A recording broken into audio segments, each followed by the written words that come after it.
Hello, Taylor Elwood here, and welcome to another episode of The Men's Mysteries.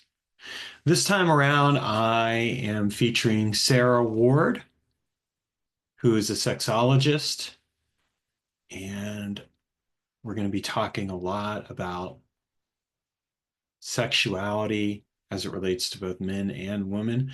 And one of the things that I like to do with the Men's Mysteries podcast is I like to feature a variety of different voices and perspectives because I think it's really important to give all of us a sense as to, how in relationship we show up in the world. And in particular, in the case of sex, I think it's really important to look at, the different voices that are out there in regards to sexuality and hear what those voices have to offer. I came across Sarah in Substack. She'd written this really interesting article and I responded to it. And so we started to dialogue a bit back and forth. And so I'm really excited to have her on the show today. So without further ado, let's welcome Sarah Ward to Sarah Ward, welcome to the Men's Mysteries. I'm so honored to have you here. Can you please introduce yourself and tell us a little bit about who you are and what you do in the world? Thank you, Taylor. It's such a pleasure to be here with you. As you mentioned, my name is Sarah. I am a certified sexologist. I am a somatic sex coach, as well as a wardrobe stylist. So I like to tell people that we can get you dressed and then undressed. So essentially, I was drawn to the sexuality field, excuse me, because of growing up in a really controlling conservative religion where everything was just, no, that's not something that you do. And so I have committed myself to like understanding me and understanding like how I can unravel all of those tentacles of shame and control and just upbringing that keep us from having the pleasure that really we're capable of having. And I never really set out to do this for other people. And then I realized, oh, wait, there's a lot more than just me that are suffering from the binds of shame. And so this led me on a path to helping other people in their own ascension. That's wonderful. Yeah, I can relate to that. I mean, I grew up with a prevailing, I'll call it a book religion, where they had Mm, very specific notions as to what was acceptable or not, and sex was definitely held in that place of shame. mhm, And and yet, like, what's really fascinating is that by shaming sex, it actually makes sex a lot more erotic and mm, taboo and powerful. And it's like I look at, like, I'm going to just say American culture, but I think that this probably applies beyond just American culture. But certainly in American culture, there's so much emphasis and focus on sex because people feel like they can't even have it in some mhm. ways. I would agree with that. And whenever you send something underground, right? Like you disown it, this is not a part of you, it doesn't have a place here at the table, then it becomes the shadow, right? And it becomes othered and becomes even more powerful in the process, really. So you send something underground, we think of prohibition, right? I think of what's going on right now in the United States where they're talking about outlawing porn or making it disallowed. And it makes me curious what would happen then at that point. Yeah, well, that's really interesting too, because it's ironically enough, it's like they're actually dismantling one of the best ways to numb men and keep them sedated in general. I'm not saying that women don't watch porn. I'm sure they do, but in general, like when I look at like men's usage of porn, a lot of times it's I'm using this because I'm trying to figure out how to have sex, and I'm also using it because I can't get sex, and I'm using it to numb myself because maybe I even am having sex, but it's not the sex I really want. And so it's like, okay, you want to dismantle that structure. Like, why would you want to do that? But I'm all for it because I don't think porn is necessarily, I mean, I think it has its uses. And yet at the same time, I think in terms of just seeing how it has numbed the lives of men, Yeah. I don't think that it's necessarily a healthy thing. There is such a thing as porn addiction for sure. That's so fascinating. I had a really interesting question and answer in my chat recently on Substack with my subscribers, and I was asking them about porn, asking people like, have you found this to be healthy? Is there any time in which porn can be healthy and supportive? And I would say that probably 80% of people said no, it can be really unhealthy, and about 20% of people, which interestingly seem to be women or more gender non-conforming people, seem to say that they found it to be expansive in that they could learn about it. Of course, it's a tool.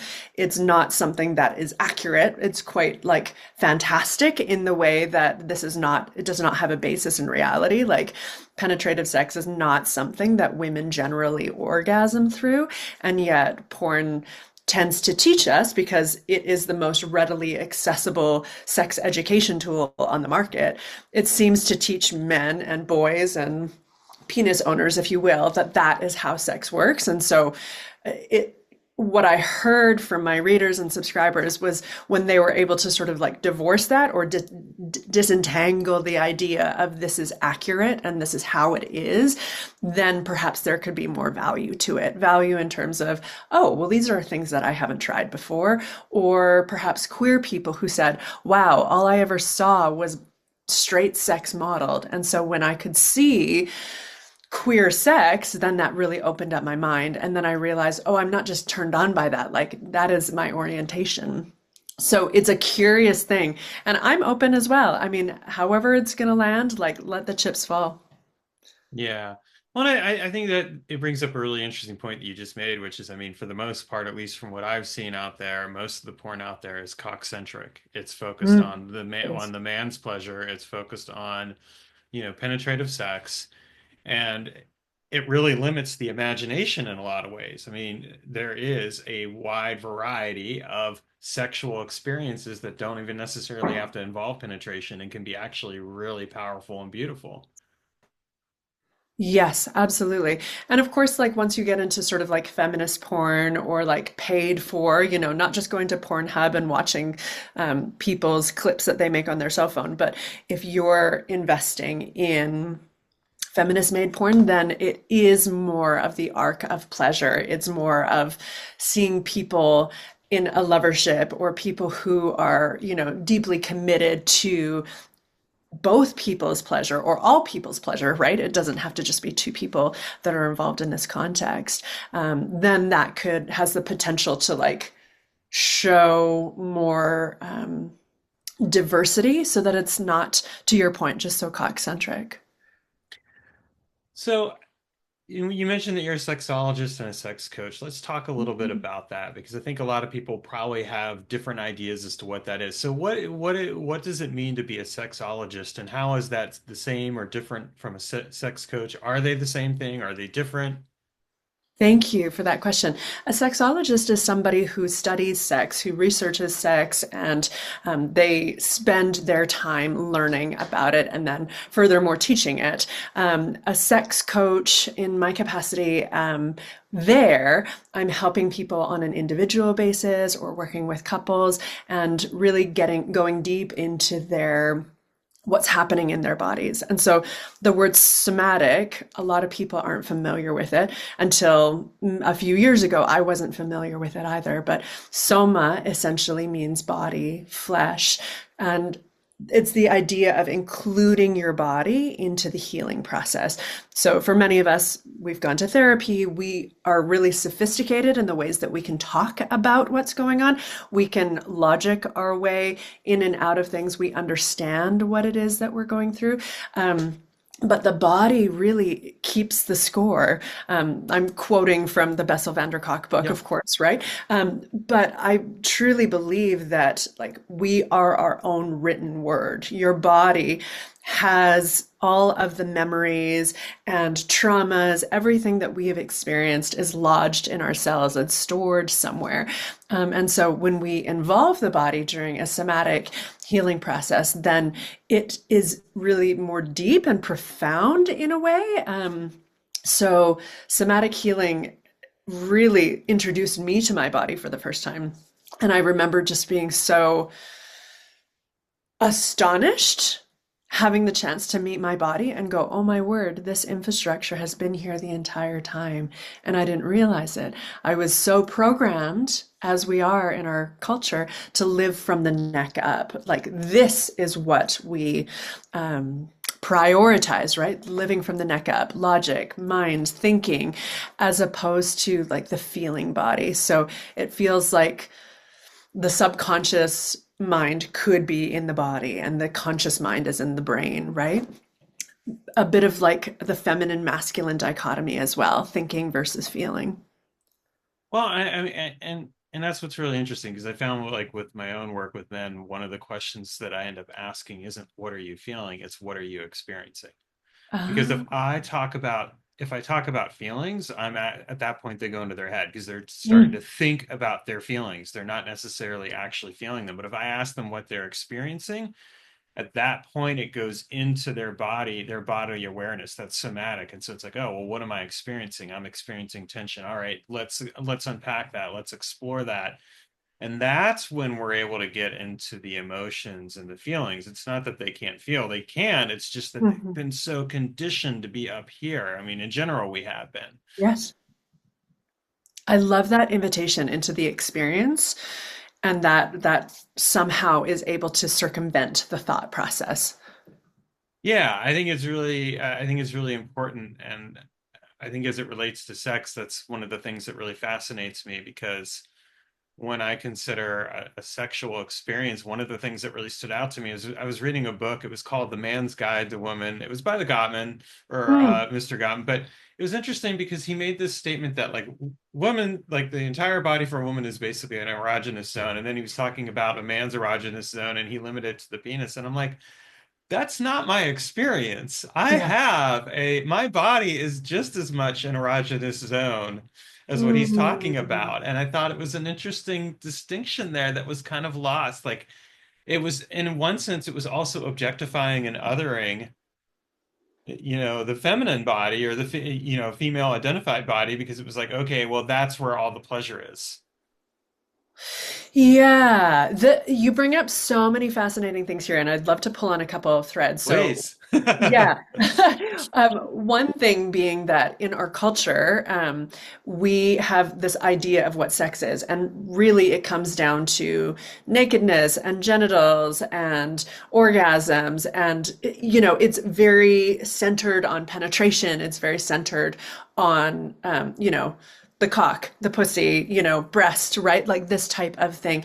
And that is one type of how we can experience sex. And yet it can be so much more expansive. So, in my experience, I am a certified erotic blueprints coach. And one of the things that we work with is this idea of like pleasure mapping the entire body. So instead of it just being like, well, as a woman, I have had the experience of men going straight for my clitoris and it being like, whoa, whoa, whoa, whoa, whoa, whoa, whoa.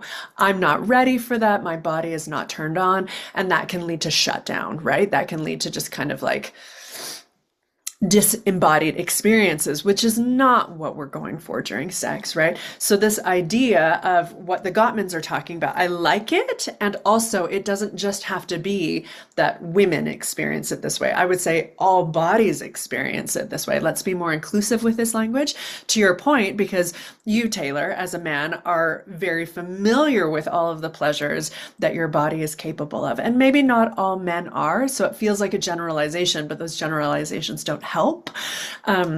But one thing that my teacher Jaya talks about, who founded the erotic blueprints, is this idea that you can find pussies and cocks, vulvas all over the body. So like the inner wrist, for example, is super pleasurable. Like I've had an elbow orgasm before, which I was like so astonished by, where I was like, I didn't know that my elbow was capable of experiencing this pleasure, but like on the inner crevices of the body, like the inner elbow, the back of the knee, like there's so much pleasure that we're capable of. And yet we are so narrowly focused on, well, we want orgasm and we want to just focus on penetration and genitals, that the rest of the body, which is, to your point, an erogenous zone, is ignored largely. So I love to invite people to map their bodies and see, like, oh, wow, like my palm is actually quite pleasurable. Oh, just like stroking my face sweetly, that's quite pleasurable, right?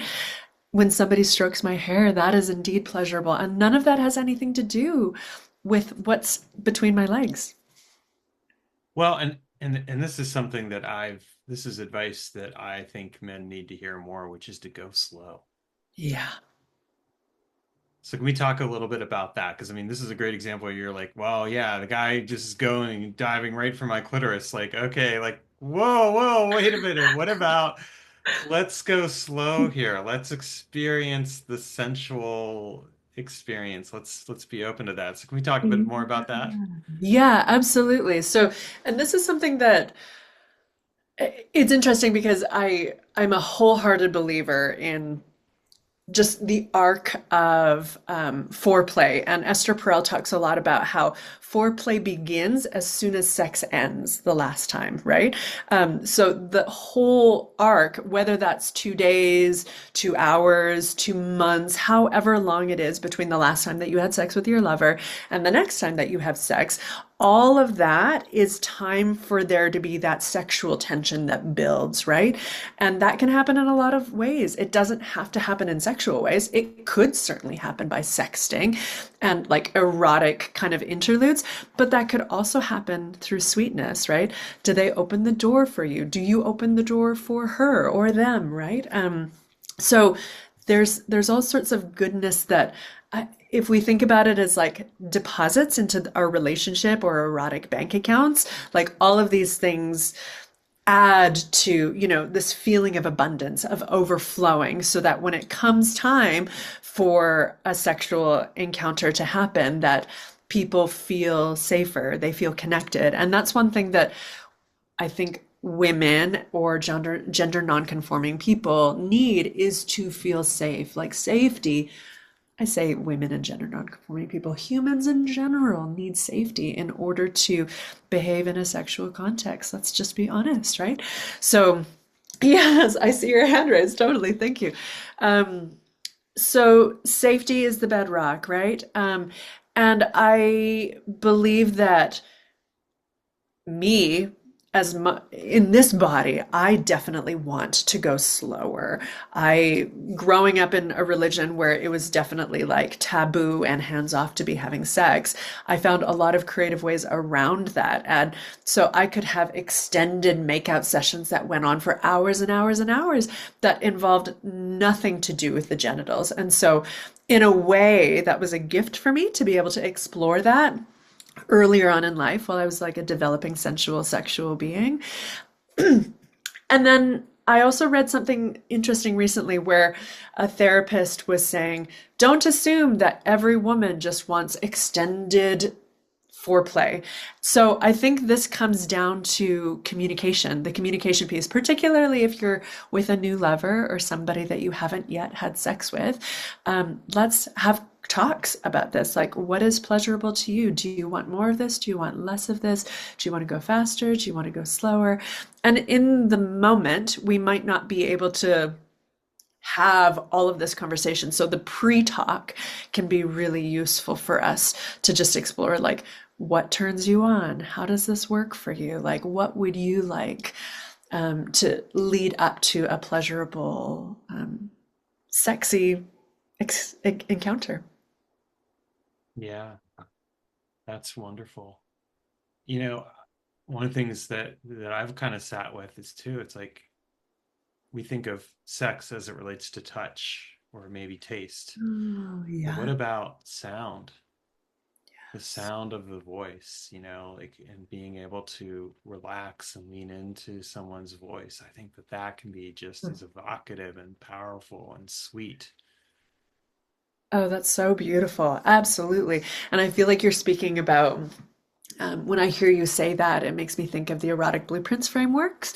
And if your listeners aren't familiar with it, essentially it's the idea of there's 5 different erotic blueprints. And it's Mhm. essentially like a personality test, right?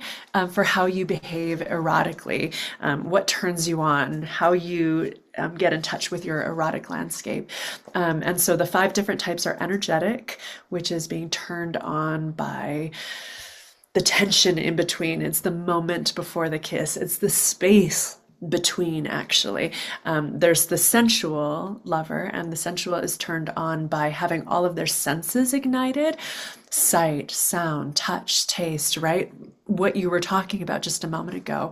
And this sensual person can really just like relish in all of those senses when they're in a sexual encounter. There's the sexual being, who is very turned on by what we like to think of as sex in our culture. So genitals, nudity, orgasm, penetration, right? That kind of thing. They can go from 0 to 60 in no time flat.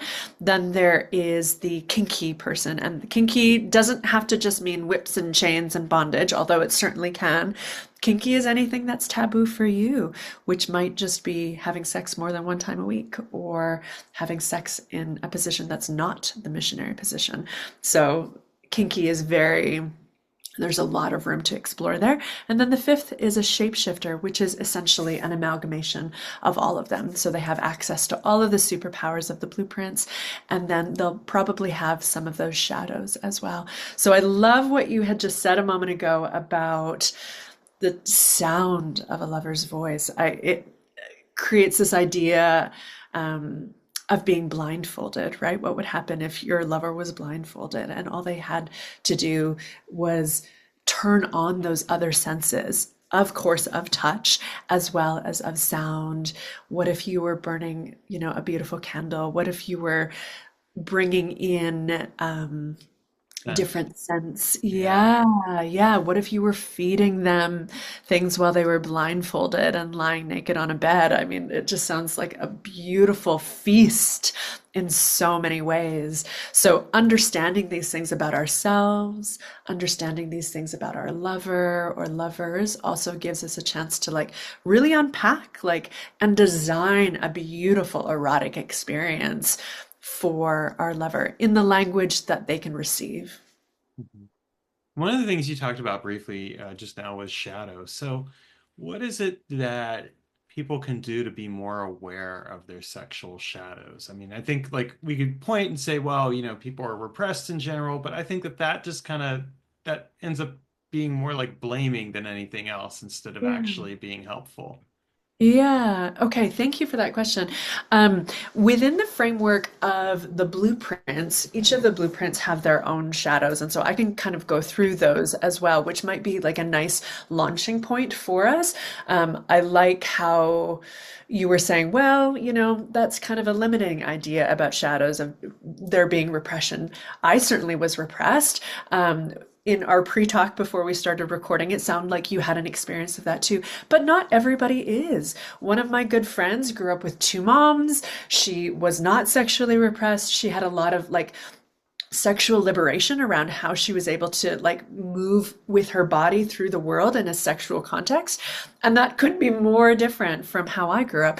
But it doesn't mean that we are all repressed, right? I mean, certainly we grew up in a puritanical culture.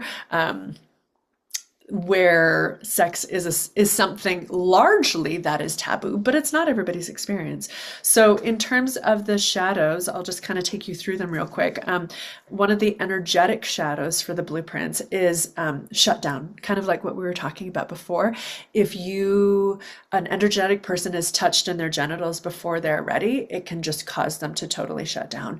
One of the things that can happen is that because energetic people are so empathetic of the other, they might have blurred boundaries between where they end and the other person begins. And so there can be kind of like emotional caretaking that happens, which means that it can be hard for them to access their no, which could also lead to them having sexual trauma, having their boundaries violated, without necessarily the other person knowing that they're violating those boundaries. So that's a pretty big sexual shadow, right? The sensual shadow would be that if things are not in place, they can get really distracted and in their head. So it would cause them to not be able to be fully embodied during a sexual encounter. They could be stuck up here and being like, oh my God, how do I smell? How do I taste? Oh, did I leave the toaster on? Things like this where they're just thinking their cortical mind is like going, going, going, as opposed to just being able to like really receive so deeply. So that's the sensual shadow. The sexual shadow has to do with I think a degree of like not understanding or not being able to empathize with the other shadows of the blueprints for them to say like, well, it's not a big deal. Like, this is really simple. It's cut and dry. It's P and V sex. Like, what's so complicated about it? And so it can feel kind of reductionistic, and them not being able to necessarily like understand where the other people are coming from, in different blueprints.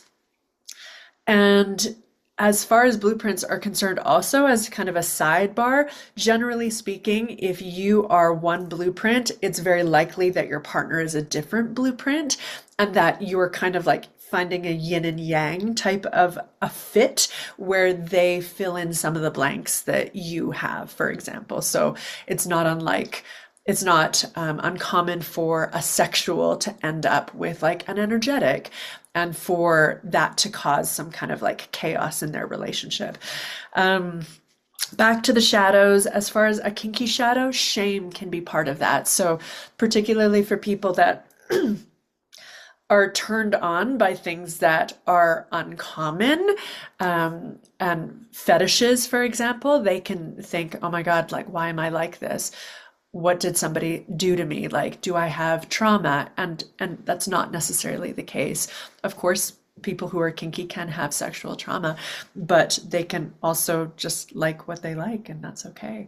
And then the shapeshifter, having the shadows of the other blueprints as well, the shapeshifter can just feel like they're too goddamn much, where they've had lovers tell them like, why do you take so long?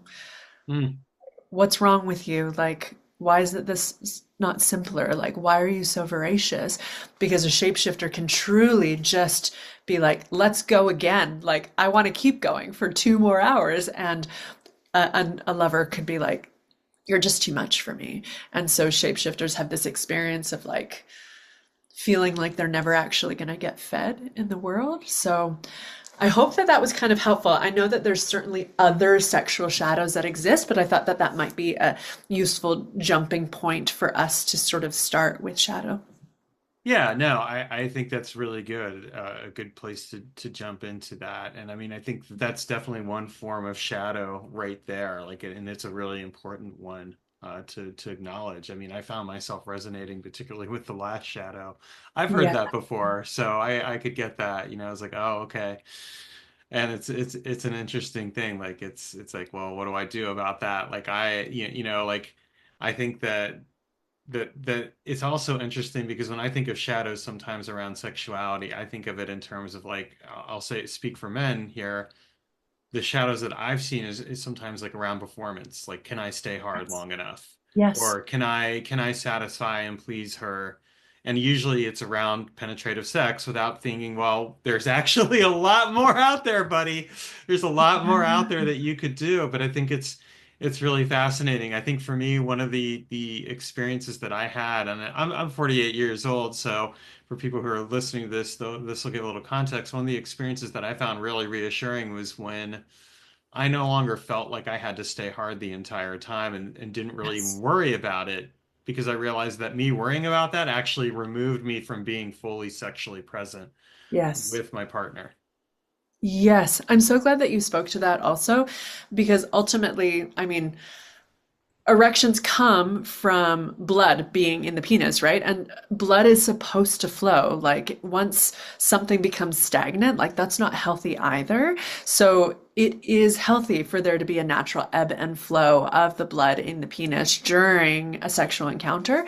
So I think this is one of the negative gifts that we receive from porn, is this idea that you have to be rock hard and you have to have, your erection this entire time. And so not only men, but their female partners can get attached to that idea as well, that something is wrong. Oh my God, he's not turned on by me, or like, did I do something wrong? Does he not like my body? There can be, it's fascinating to hear from this male perspective as well as the female perspective that a lot is going on in people's heads, as opposed to this idea that, like, well, if having a hard cock is important, then you can certainly bring in a dildo or a sex toy.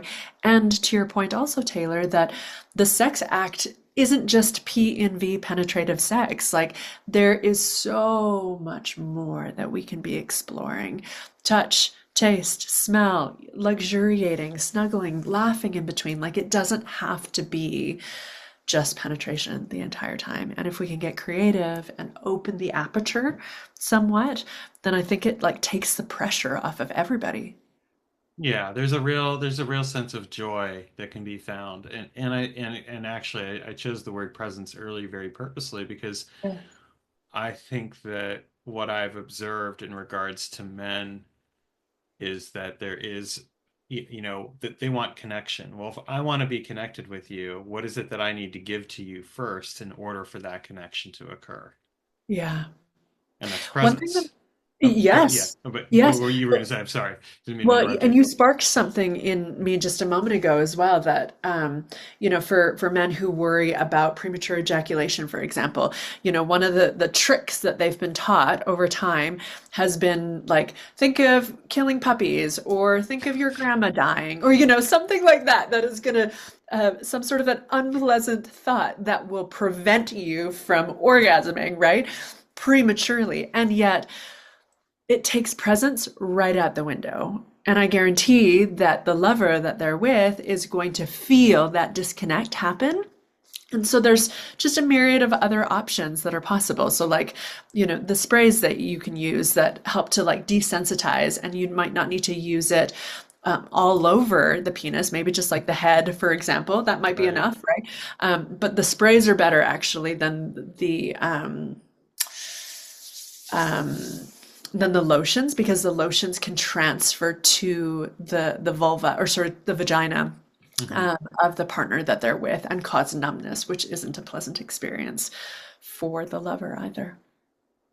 Yeah, well, and I mean that's just it. There's that, and then I mean I also think that there's plenty of other things like there's ginseng and horny goat weed and other medicines that people can use. Although I advocate if you're going to use those, use it with awareness of the plant spirit that you're connecting with. I think, just using it wholesale without really thinking about that can also be just as problematic, again, leading to that lack of presencing. Yes. Yes. Oh, I love that. For there to be other plant medicines on the table as well. Yeah, and I mean, I think that one thing that really strikes me about the work that you're doing that's so essential is that it's really about helping people get back in touch with a natural gift of the body, and that is our sexuality or sensuality. But Yeah. it's also being able to really appreciate. There was a statue that on a Substack post that I saw where there's this woman, she's leaning back, she's just kind of relaxing, and the man is crouched at her feet, kissing his way up her legs. And I'm like, Yeah. that right there, that was just absolutely such an erotic, beautiful thing to see that devotion and to Mm. see that just focused in that way. It wasn't about him penetrating her. It wasn't about him being between her legs. It was about him kissing her legs, but it was still very much an act of sensual worship and Yeah. connection. I know exactly what sculpture you're talking about. It's so beautiful. And it feels like worship, truly. Yeah. So, what is it that people in general can do to start to become more aware of themselves? I mean, it sounds like these erotic blueprints are really helpful. So it Yeah. definitely sounds like we should check those out. But do you have any other resources or suggestions that you would put out there for somebody who's like watching this right now and thinking like, I want to be better in bed. I want to be more aware. I want to be more connected to my partner. Thank you for that invitation. I love to invite people to start with themselves. I mean, ultimately, our bodies are our instruments, right? And so if you're going to go to a jam session, for example, and you've never played the keyboard before, then you might not be a very good collaborator. But if you've been doing your rudiments and your scales and like playing and jamming and getting to know your own instrument, by the time you're in a context where you're able to play music with another person, then you've got some things that you can bring to the table. You can make some beautiful music together, right?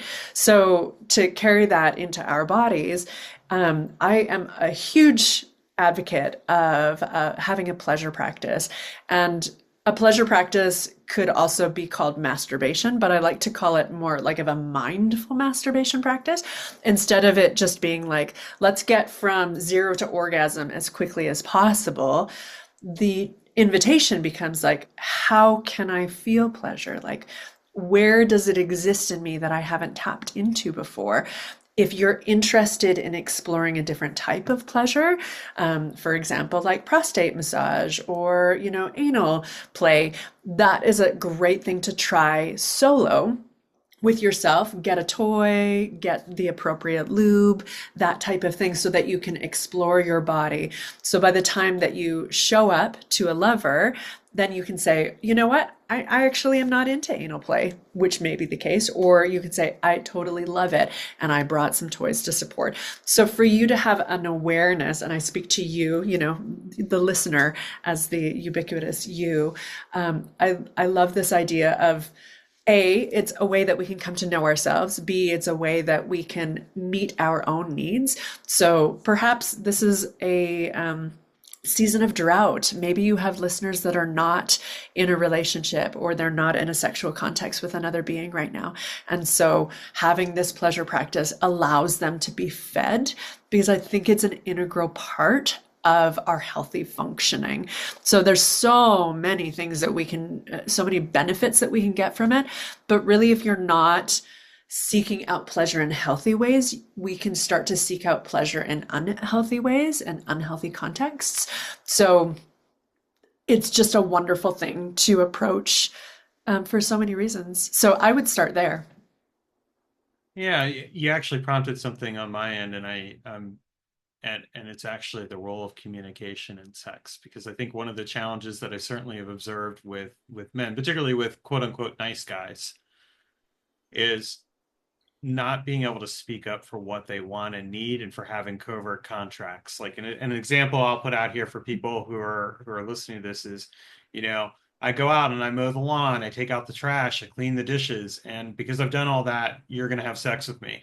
But it's not spoken. It's just an unspoken thing. It's not even brought up. And aside Right. from the fact of how transactive it is, it's a covert contract where it's like I have this idea in my head that I'm going to get X, I'm going to get sex if I do X, Y, and Z. So, Yeah. what are some things that we can do to draw out better communication practices around sex, and just being honest and real about what our needs and wants are?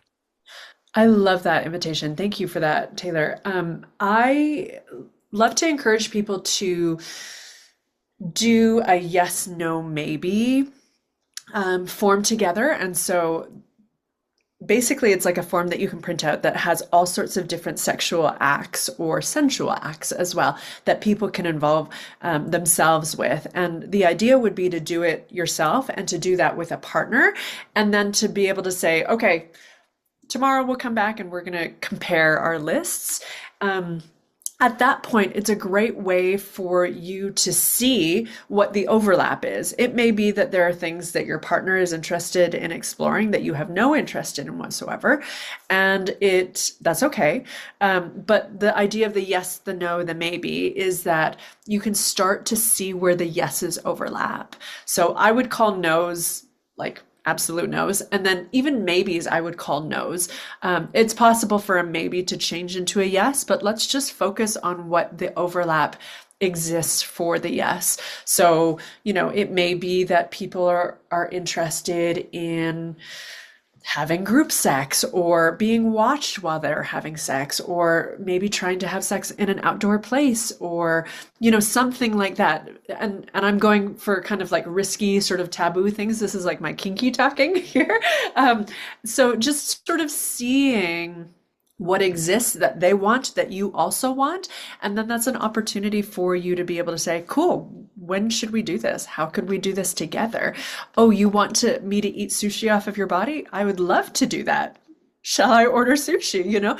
So this type of contract in a way, right? It's not covert anymore. It's out in the open. It's something that you can point to that is outside of yourself. It's outside of your body, and that can be liberating as well.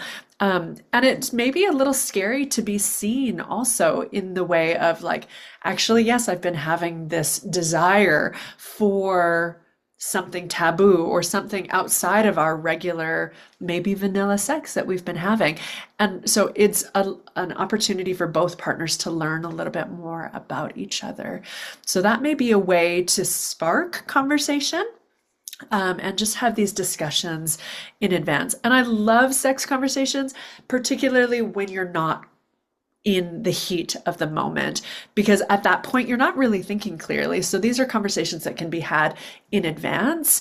And the imago communication method, you can like Google that. Marie Forleo has a really great video that kind of outlines what the imago method of communication is. That's a way that couples or people in a lovership can come together and communicate really clearly and hold space and create safety. Because sometimes these conversations can come out kind of sideways, like, I hate it that you keep doing this, and why are you always doing that, and blah, blah, blah, where it can feel really intense and overwhelming for people, as opposed to, hey, I'd love to have a conversation with you. Can you tell me some time that you might be able to carve out 30 minutes to just talk about our intimate lives? And then there's buy-in. The other person isn't caught off guard, and then they can say, okay, sure, how about Thursday at 7? And then they know that that's happening. And the person who's initiating that conversation, if they can also say, there's nothing wrong. I just, this is an opportunity for us to like go deeper and enrich our sex lives even more. I just wanted to like find some meaningful time to connect with you in that way. So I think that's a great first step to take, so that no one's on guard. You're not just tensing up immediately, feeling like, oh my God, she's going to break up with me. It's not necessarily that. We can also use communication as a way to just deepen, enhance, enrich our experiences. Yeah, well, there's something to be said too for that more communication actually creates more safety Yes. and then 100. leads to that deeper, intimate connection that I think all of us are craving and want. Yeah. Yeah. Well, I want to wrap up here with two questions for you. The first question is an easy one. Where can we find you on the web? Absolutely. My website is my name, sarahward.co, sarahward.co. That's where you'll find me on Instagram. And then I also have a very vibrant Substack where I release a weekly sex column, and that's sarahwardco.substack.com. Excellent. Yeah. And for people who are watching this, you'll definitely see that linked in the show notes here so you can go and learn more about the work that you are doing. And my final question is, what's a word of wisdom that you can give to us so that we can carry forward into our day? I asked this from each of my guests, so I'd love to hear your word of wisdom.